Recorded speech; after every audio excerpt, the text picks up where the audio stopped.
Hello my dear student. आज मैं आप सबको 11वीं क्लास के फिजिक्स के चैप्टर गुरुत्वाकर्षण के अंतर्गत एक टॉपिक कवर करने वाला हूं, जिसका नाम है पृथ्वी के गुरुत्वीय त्वरण जी तथा सार्वत्रिक नियतांक कैपिटल जी में संबंध।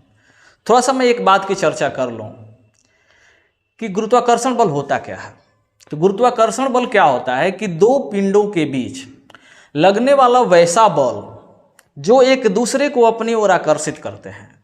और इस बल के बारे में सर्वप्रथम कौन बताया था? तो आइजैक न्यूटन भाई साहब ने बताए थे। तो जैसा कि एक एग्जाम्पल देखते हैं, ये वस्तु है, इसका कुछ द्रव्यमान होगा। ये वस्तु जब पृथ्वी के सतह से हम ऊपर इसे ऊपर करके छोड़ते हैं जब, तो ये एक बल के कारण नीचे की ओर गिर रहा है। तो यही बल है पृथ्वी का गुरुत्वाकर्षण बल। अब थोड़ा सा और बात कर लें कि ये जब इसे छोड़ने पे नीचे की ओर किसी वेग से गति करते हुए आ रहा है, तो इसके वेग में समय के साथ परिवर्तन होता है। तो इस परिवर्तन को हम बोलते हैं त्वरण। अर्थात पृथ्वी से ऊपर जब कोई वस्तु नीचे की ओर अपने वेग के कारण गति करते हुए आता है, तो उसकी गति में परिवर्तन की दर को हम क्या कहते हैं? गुरुत्वीय त्वरण। तो चलिए देखते हैं।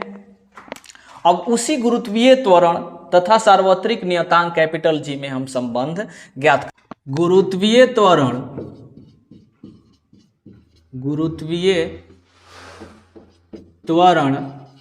जी तथा सार्वत्रिक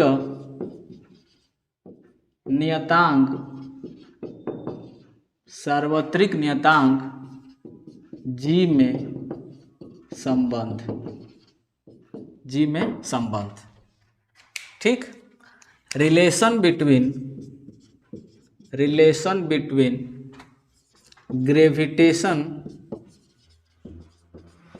gravitational acceleration g and universal constant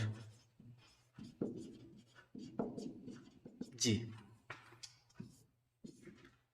चलिए इस टॉपिक को कवर करते हैं।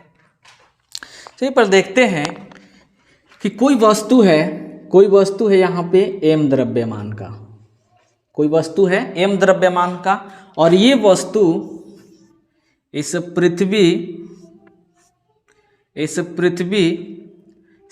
पृथ्वी के केंद्र से स्मॉल r दूरी पर स्थित है। स्मॉल r दूरी पर स्थित है। अब पृथ्वी का द्रव्यमान है कैपिटल ME, और पृथ्वी की त्रिज्या हमने मान लिया है क्या? RE। और इस वस्तु की जो पृथ्वी के तल से ऊंचाई है वो है स्मॉल h। ठीक है। अच्छा ये बात करते हैं, देखिए ध्यान से देखिए, ये पृथ्वी है, पृथ्वी का द्रव्यमान हमने मान लिया ME, ये पृथ्वी का त्रिज्या है RE। अगर ये RE है, ये भी पृथ्वी की त्रिज्या है, ये भी RE होगा। ठीक है। अब इस पृथ्वी के केंद्र O है, पृथ्वी के केंद्र O से इसकी दूरी, इस द्रव्यमान वाली वस्तु की दूरी कितनी है? स्मॉल r है। चलिए माना कि पृथ्वी का द्रव्यमान ME तथा त्रिज्या RE है, एवं इसके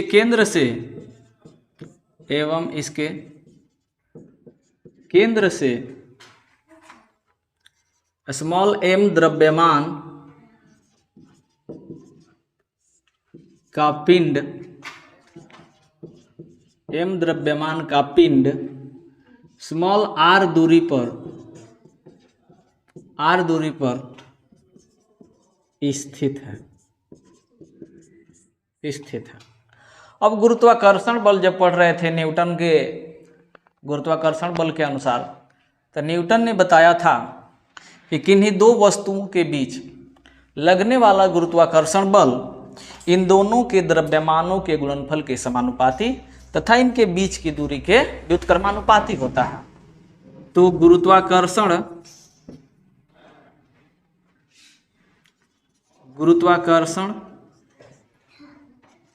के नियम से F जो बल कार्य करेगा इन दोनों के बीच, वो F बराबर G और इनका द्रव्यमान स्मॉल m तथा पृथ्वी का द्रव्यमान स्मॉल m कैपिटल ME और इनके बीच की दूरी क्या है मित्र, r है, तो r का स्क्वायर, इसे समीकरण 1 कह देते हैं। इस बल के कारण इस वस्तु पर गुरुत्वीय त्वरण उत्पन्न होगा। क्या उत्पन्न होगा? गुरुत्वीय त्वरण। तो गुरुत्वीय त्वरण जब इस पे लगेगा तो ये पिंड पृथ्वी की ओर आकर्षित होने शुरू हो जाएंगे, अर्थात वो भी F बल से आएंगे। तो हमने पढ़ा है न्यूटन के गति के द्वितीय नियम से, न्यूटन के गति के द्वितीय नियम से इस पर जो बल लगेगा F इज इक्वल टू क्या होगा, द्रव्यमान और इस पर गुरुत्वीय त्वरण के बराबर होगा। इसको हमने समीकरण 2 कह दिया। तो बाबू रे समीकरण 1 तथा 2, तो समीकरण 1 तथा 2 को हम जब देखेंगे, समीकरण 1 तथा 2 से हमें क्या प्राप्त होगा बाबू, mg is equal to capital G me by r का स्क्वायर। यहाँ देखिए m और m ये दोनों द्रव्यमान पिंड का है, ये m से m कैंसिल आउट हो जाएगा, अतः g का जो मान आएगा g is equal to capital G me by r का स्क्वायर। ठीक है, r का स्क्वायर। ये जो दूरी है वो दूरी है पृथ्वी के केंद्र से। इस चित्र में अगर आप देख रहे होंगे तो ये जो r है स्मॉल r, तो स्मॉल r किसके बराबर है बाबू, स्मॉल r ये r e प्लस ये वाला दूरी h, तो r प्लस h के बराबर है। अतः g is equal to capital G me by r e plus h का होल स्क्वायर। ठीक है, ये आ गया G और कैपिटल G में संबंध। इसके अलावा अगर आप पृथ्वी की सतह पर ज्ञात करना चाहते हैं यहाँ पे, तो पृथ्वी के सतह पर ये जो h का मान है वो कितना होगा, 0 होगा। पृथ्वी की सतह पर h इज इक्वल टू 0, अतः G is equal to me capital G me by r का स्क्वायर। ठीक है, ये जो संबंध आया वो G is equal to capital G me by r e का स्क्वायर। ये आर ई क्या है, तो आर ई बबुआ है पृथ्वी की त्रिज्या, एम ई क्या है, एम ई है पृथ्वी का द्रव्यमान स्मॉल जी और कैपिटल जी। अब ध्यान दीजिए, इसको समीकरण 3 कह देते हैं। अब एक बात आपको और हम कॉन्सेप्ट आपको क्लियर कर दें कि यहाँ से हम पृथ्वी का द्रव्यमान भी ज्ञात कर सकते हैं। तो पृथ्वी का द्रव्यमान ज्ञात करने के लिए हम इस समीकरण का उपयोग करते हैं। अब पृथ्वी के द्रव्यमान ज्ञात करना आपको अगले वीडियो में बता दूंगा, आप उसको देख लीजिएगा। आज के लिए यहीं तक, धन्यवाद।